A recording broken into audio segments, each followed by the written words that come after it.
Failure face करें, तो ऐसा मत समझिए कि आपने फेलियर फेस किया, क्योंकि जब हम छोटी उम्र में होते हैं, जैसे आप छोटी उम्र में हो, आप में और हमारी उसमें फर्क समझिए क्या है।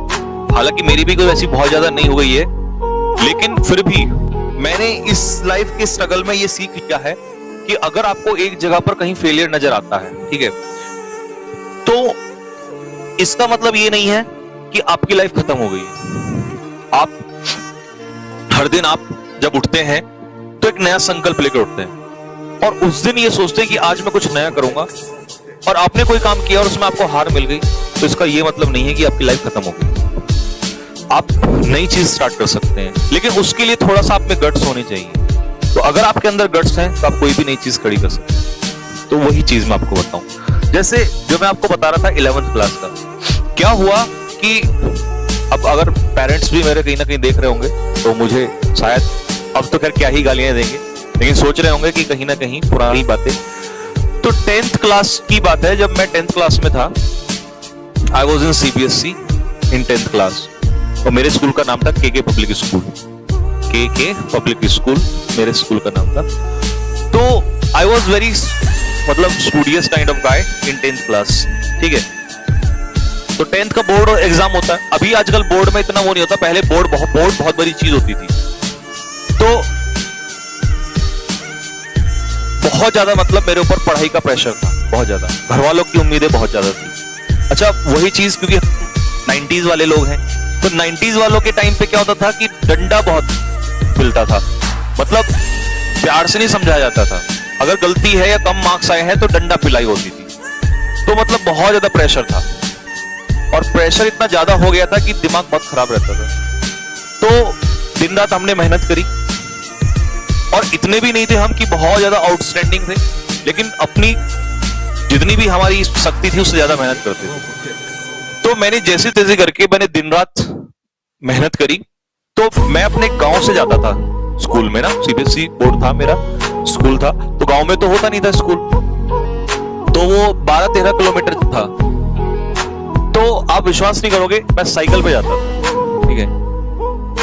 10-11 किलोमीटर साइकिल चलानी होती थी, और 10-11 किलोमीटर साइकिल आनी होती थी, आके चलानी होती। तो मैंने ये देखा कि साइकिल मैं तो आने जाने में ही रह जाता हूँ चलाने में, जैसा कि आप कई बार देखते हो कि आप सेल्फ स्टडी नहीं कर पाते। तो मैं सेल्फ स्टडी नहीं कर पाता था। फिर ट्यूशंस भी पढ़ने होते थे, आपको पता है ट्यूशंस का भी एक बड़ा क्रेज होता है ना। तो ट्यूशंस भी पढ़े। अच्छा, प्रैक्टिकल का बड़ा सीन रहता था, प्रैक्टिकल ट्यूशन टीचर से नहीं पढ़े तो प्रैक्टिकल के मार्क्स की दिक्कत। तो कहीं ना कहीं हम बहुत ज्यादा फंसे हुए थे। अब समस्या ये थी कि टाइम नहीं मिल पा रहा था, तो मैं घर से फिर रूम लेके वहीं रहने लगा अकेला, और उस छोटी सी एज में। तो पढ़ाई का भी काफी अच्छा भूत सवार हो गया था, क्योंकि कंपटीशन वाली फीलिंग आ गई थी। तो मैंने बहुत सारी मेहनत करी, लेकिन मैं अपने अंदर से खुश था, और मेरे जो मार्क्स आए, लेकिन घर वालों के अपोजिट थे। तो 10th क्लास में I got 87% of my marks. 10th class में जो मेरे नंबर थे वो थे 87%। तो भैया 87% मार्क्स आए, दिल में मेरे बहुत खुशी हुई, क्योंकि मैं तो अपनी तादाद से ज्यादा ही मेहनत कर रहा था। लेकिन जैसे ही घर वालों को पता चला 87% मार्क्स आए, तो बस हंगामा हो गया। और इतना बड़ा हंगामा हुआ कि मेरे को ऐसा मन करने लगा कि यार क्या ही करूं, बस कोई सुनने वाला समझने वाला नहीं है। क्योंकि घर वालों को चाहिए थे कि मतलब समझ रहे ना, हर घर वालों के एक्सपेक्टेशंस। और जो बच्चे बोर्ड में है ना बेटा, तो अगर आपके छोटे भाई बहन है कोई, उसको भी बताइएगा। तो इतना प्रेशर, बहुत ज्यादा मैं परेशान होने लगा। घर में अंदर जाऊं तो घर में जाने का मन नहीं करता, बाहर बार घूमता रहता, ठीक है। क्योंकि पेरेंट्स को मतलब एक ही बात चाहिए थी, बस एक ही बात, कि टॉप 3 में। अब यार टॉप 3 वाले भी तो मेहनत ही कर रहे हैं, हम भी मेहनत ही कर रहे हैं। अच्छा, टॉप 3 में भी अगर मेरे को तो ऐसा लगता था कि टॉप 3 में भी अगर आ जाते और या सेकंड या थर्ड आते तो पता क्या बोलते, फर्स्ट क्यों नहीं आए। तो ये समस्या लगातार रहती है। अब फर्स्ट में तो एक ही रहेगा, तो ये बहुत बड़ी समस्या मेरे साथ चली, तो मैं परेशान हो गया बहुत ज्यादा। तो 11th क्लास में क्या हुआ, फिजिक्स सही थी पहले से, मेरी हाइट वगैरह ठीक थी, तो हमारे एक सर थे, अभी भी मेरे को नाम याद है उनका, सूरजपाल हुड्डा नाम था उनका। हाँ, सूरजपाल हुड्डा थे और वो पीटीआई थे, फिजिकल के टीचर थे।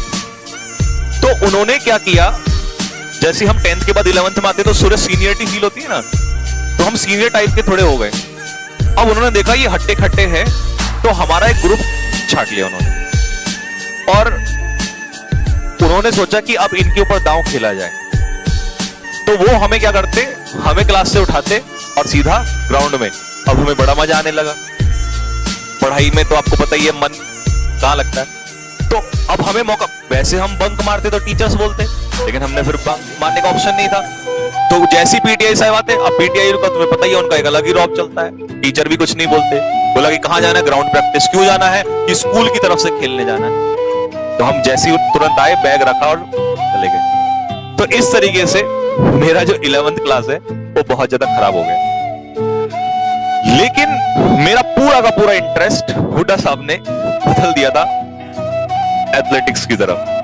और मेरी जो अपनी पर्सनल रेस, कभी मैं इस बार गांव जाऊंगा, मेरे ध्यान नहीं रहा, तो मैं आपको अपने मतलब आज जब मैं जाके उन्हें देखता हूं ना, और मम्मी के जो बक्सा होता है उसमें रखे होते हैं, तो काफी खुशी मिलती है। तो वो मेडल्स वगैरह, तो मेरा जो रेस होता था वो 100 मीटर और 200 मीटर होता था, 100-200 मीटर का रहता था। तो मैंने स्कूल की तरफ से मतलब वो जीता, बट मैं स्कूल का वो नहीं बन पाया, चैंपियन नहीं बन पाया, क्योंकि मेरा एक दोस्त था, उसका नाम था विशेष प्रताप गुज्जर। तो वो मेरे से आगे रहता था, जबकि उसकी हाइट मेरे से कम थी थोड़ी, बट वो बहुत ही तेज पिकअप लेता था। तब तक 100 मीटर में कुछ पता ही नहीं चलता। तो फिर मैं सेकंड थर्ड ऐसे रहता था। एक बार क्या हुआ, एक इवेंट में वो आया नहीं, मैं टॉप आ गया था, तो मैं गोल्ड भी जीत गया था। लेकिन ये मेरी मेहनत से नहीं हुआ, ये उसकी एब्सेंस की वजह से मैं जीता था वहां पे, ठीक है। तो वो, लेकिन हम बहुत अच्छे दोस्त थे, मैं और विशेष बहुत अच्छे दोस्त थे। 11th मैंने पूरा खराब कर लिया। अब पता 11th में लगता है कि कुछ नहीं हुआ। 12th जब आया, तो जब सर पे बोर्ड का नाम आया, तो इधर से सर पे बोर्ड आ चुका था और इधर से पेरेंट्स की उम्मीदों का भी बोर्ड आ चुका। और हमारी इवेंट्स 12th क्लास में जब हम थे, तो इवेंट्स स्टार्ट हो गई थी CBSE all India cluster. CBSE में ऑल इंडिया क्लस्टर होता है, जो बच्चे सीबीएसई में उनको पता होगा। CBSE all India cluster, Meerut, Delhi public school, वो जगह जहां पर सीबीएसई ऑल इंडिया क्लस्टर था, उसमें हमारी टीम भी पार्टिसिपेट कर रही थी। मतलब हमारे अलग अलग इवेंट भी थे और हमारी टीम भी थी। रिले रेस होती है 100 मीटर वाली, वो भी था।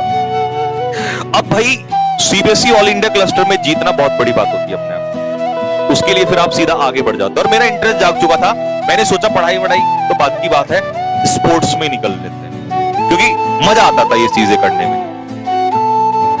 तो फिर मैं उसके लिए दिन रात मेहनत करने लगा। तो मैं सीधा आपको लेके चलता हूं वहां पर जब हमारा इवेंट होने वाला है। अब हम इतने खुश हुए, इतने ज्यादा खुश हुए कि पूरे स्कूल में हमें रेस्पेक्ट मिल रही है।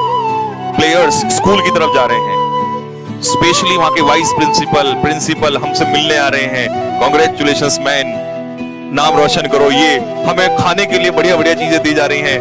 2-3 दिन के लिए स्कूल की तरफ से हमारा जो स्कूल के जो सेक्रेटरी था, वो मतलब अभी मिलने आ रहा है, इनको जूस पिलाओ, ये करो। और पूरा स्कूल के सामने हम बिल्कुल एकदम से रेपुटेशन मिल रही है, सब हमें देख रहे हैं। तो मजा आता था, अच्छा लगता था, तो अलग फीलिंग आती थी। पढ़ने वाले में मैं कोई नहीं देखता था, 87% लाए, कमबख्त किसी ने नहीं देखा, और उल्टा बेइज्जती हुई। मैंने कहा यार ये तो बहुत अच्छी चीज, तो एक अच्छी फीलिंग आती थी, सब हमारी रेस्पेक्ट। इवन जो पियोन बेल बजाता था, जब हमें पूछता भी नहीं था, वो भी, अरे वो समोसे बेचता था इंटरवल में, अरे उसका नाम था छोटू, ले अरे भाई ठाकुर साहब लो, खाओगे, वो भी फ्री फंड में। मैंने कहा ये तो अच्छी बात हो रही है। लेकिन उम्मीदों का भार एक बार फिर टिक चुका था हमारे कंधे पे, क्योंकि हमें स्कूल को रिप्रेजेंट करना था और जिताना था। नो डाउट हमारी बहुत खतरनाक तैयारी थी। हुड्डा साहब ने हमें बहुत खेतों में दौड़ाया, फिर ग्राउंड में दौड़ाते थे, बहुत अच्छी मेहनत कराई। And I used to be jet black at that time, क्योंकि दिन भर धूप में ये बहुत सारा रहता था। तो हम पहुंचे, अब सब लोग, हमारा पूरा स्कूल के ज्यादातर लोग, स्टाफ मेंबर्स, प्रिंसिपल, सेक्रेटरी, सब पहुंच गए। क्योंकि स्कूल का नाम रोशन होना था। तो मैं और मेरा दोस्त विशेष प्रताप गुज्जर, मैं उसके गले में ऐसे डाल के हाथ और वहां पे ऐसे घूम रहा था। तो अगर आपको याद हो, उस समय पर एक पीटी शूज करके जूते आते थे, याद है? मतलब अभी का तो मेरे को पता नहीं, पर उस समय पर पीटी शूज ही पहनते थे। हमारे पास पीटी शूज होने का बड़ी बात होती थी, तो पीटी शूज से दौड़ा करते थे। तो मेरे पैर में पीटी शूज थे उस समय पे, और मैं और मेरा दोस्त विशेष जो है वो क्या होता, रेस से पहले अपने आप को काम करना पड़ता है, नहीं तो कहते ना घबराहट जो आपके एग्जाम के नजदीक आते आते होती है, वो सबको होती है बेटा। तो हम ऐसे ही मौज मस्ती में बस घूम रहे थे, जिससे टाइम पास हो जाए जल्दी से जल्दी, और टाइम हो और हम पहुंच जाएं ग्राउंड में। तो जब हम घूम रहे थे तो वहां क्या था, एक साइड में थोड़ा सा कंस्ट्रक्शन हो रहा था,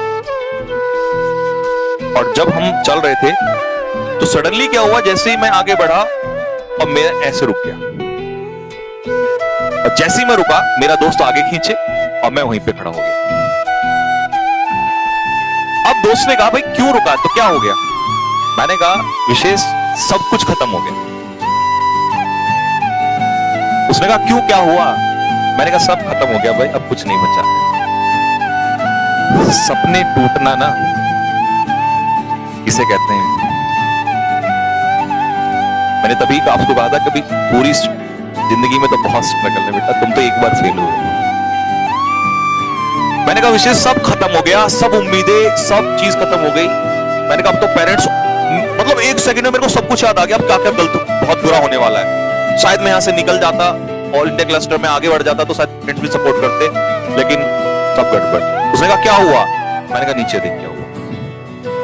मेरा जो पैर था वो उस कील के ऊपर पड़ा हुआ था जो किसी फट्टे में लगी हुई थी, और वो जो कील है आप बिलीव नहीं करेंगे, वो मेरे पैर के बाहर आ चुकी थी यूं, और ब्लड जो है वो इस तरीके से पूरा जूता लाल हो गया था। व्हाइट शूज होते थे पीटी शूज, लाल हो गया था। और जैसे ही व्हाइट उसने देखा उसको चक्कर आने लगे।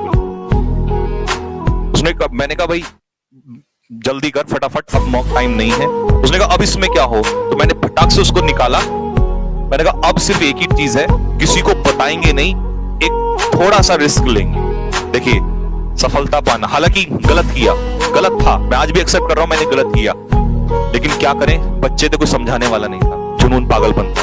मैंने कहा किसी को बताएंगे नहीं, एक काम करते हैं जल्दी से यहां से जो बाहर वो है गेट कीपर है उससे पास लेते हैं, बाहर चलते हैं और एक इंजेक्शन लगवाते हैं। तो वहां से क्या होगा, जहां पे वो लगाया जाएगा वो समझ रहे ना, हाँ सुन्न हो जाएगा।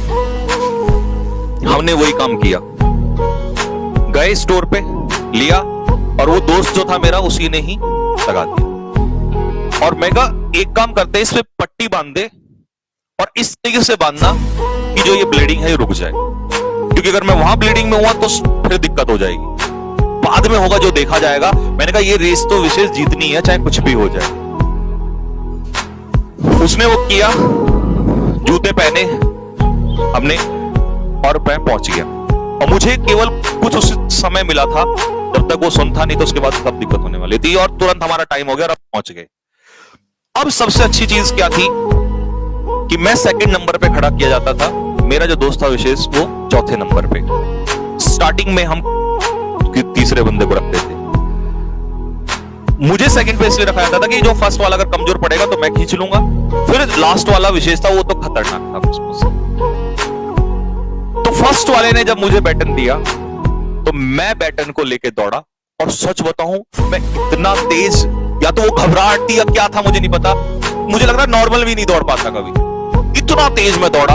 और मेरा फ्रेंड था, उसको भी विश्वास नहीं था कि इतनी तेजी से आ सकता है। तो मैं इतनी तेजी से आया, और मैंने जैसे ही बैटन लिया तो मैं बैटन लेके मैं एकदम से, क्योंकि मेरी स्पीड इतनी थी, क्योंकि इतनी क्लैपिंग ग्राउंड में हो गई इतनी ज्यादा, और इतनी स्पीड थी कि वो जो मेरा वो फ्रेंड था वो बैटन नहीं पकड़ पाया, वो बैटन उसके हाथ से गिर गया। लेकिन फिर उसने बैटन उठाया, और जितनी देर में उसने बैटन उठाया इतनी देर में तो रेस बहुत आगे निकल चुकी थी। फिर एक बार सपने टूटते हुए देखा मैंने, रिस्क लिया, सब कुछ लिया, फिर सपने टूटे। और वहां वहां से फिर मैंने डिसाइड किया, क्योंकि फिर वो पैर बहुत ज्यादा खराब हो गया था, फिर उसके बाद ऑपरेशन कराना पड़ा। और मतलब फिर मेरा उसमें वो रहा ही नहीं, क्योंकि वो मेरे पास एक ऐसा मौका था जो मैं जा सकता था, क्योंकि फिर पेरेंट्स का इतना भार आ गया था कि वो फिर मैंने वहां से सारी चीजें जो थी तो सब कुछ ऐसे टूटते हुए देखा। तो मैंने फिर खुद से ही डिसाइड किया कि क्योंकि सपोर्ट नहीं है, कुछ नहीं है, तो छोड़ो। मैंने फिर वो छोड़ ही दिया। और फिर मुझे काफी टाइम भी लगता, और फिर देखो स्कूल से वहां से तो मैं निकल जाता, लेकिन बाद में बहुत समस्या। लेकिन मेरे दिमाग में ख्याल आया कि यार अगर इस चीज को मैं आगे बढ़ाना चाहूं, क्योंकि मैं स्पोर्ट्स में ही थोड़ा मेरे को इंटरेस्ट ज्यादा था हमेशा, तो मैंने सोचा कि यार डिफेंस एक ऐसा पार्ट है जिसके थ्रू मैं इसे आगे बढ़ा सकता हूं। मेरे घर वाले तो सपोर्ट करेंगे नहीं। एनडीए मेरे दिमाग में एक उपज बैठ गई कि एनडीए ही मुझे ले जाएगा। वो एनडीए का प्यार वहां से जाग गया। तो देख रहे हैं आप, सपना टूटे लेकिन उसको पाने के लिए फिर दूसरा रास्ता बनाया। तो